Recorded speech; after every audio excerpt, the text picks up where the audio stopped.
Majesty the Queen is a wonderful pantomime fan. Oh yes, she is. Couldn't resist, could you?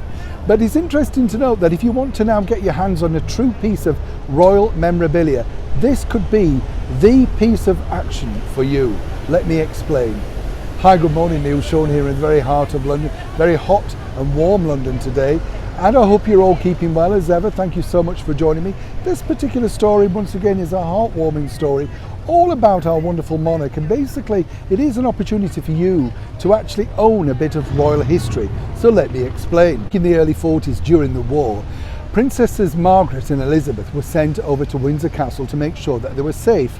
After all, of course, Buckingham Palace had been bombed by the Germans during that terrible Second World War. And obviously the Queen Mother and the King wanted to make sure their daughters really had something of a normal childhood, at least, as all of this was going on around them.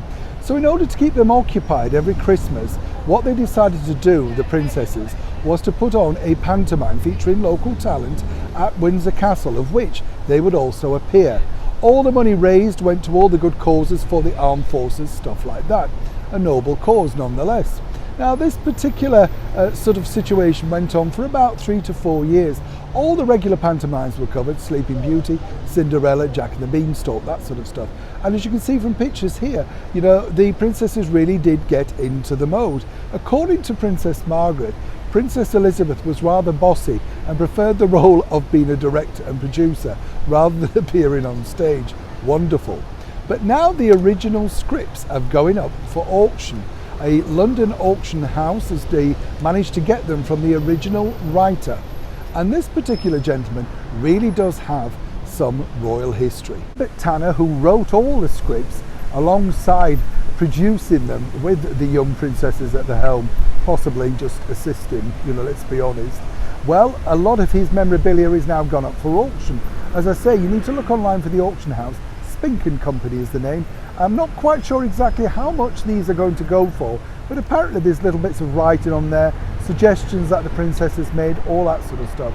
Isn't it wonderful to have that sort of royal memorabilia? And can you imagine what it must have been like to go into that particular room at Windsor Castle and try and produce a pantomime, not just because it's Windsor Castle, but during those terrible circumstances of the Second World War too. You remember a couple of years ago, we were lucky enough to interview a wonderful composer and musician, Laurie Holloway, who told me all about making a secret album of nursery rhymes with the young princesses for their mother, Queen Elizabeth, yes.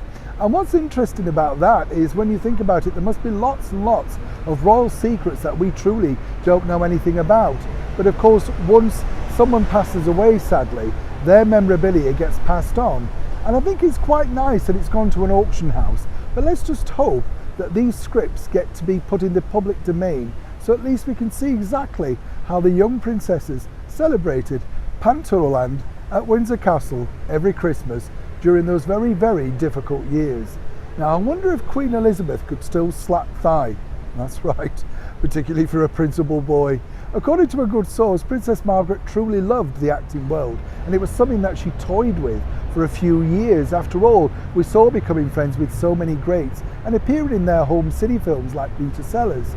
So I do truly believe that perhaps that theatrical gene still runs through the royal family. After all, if you recall, Prince Edward very much wanted to work in the world of theatre, even if it was just as a tea boy for the wonderful Andrew Lloyd Webber.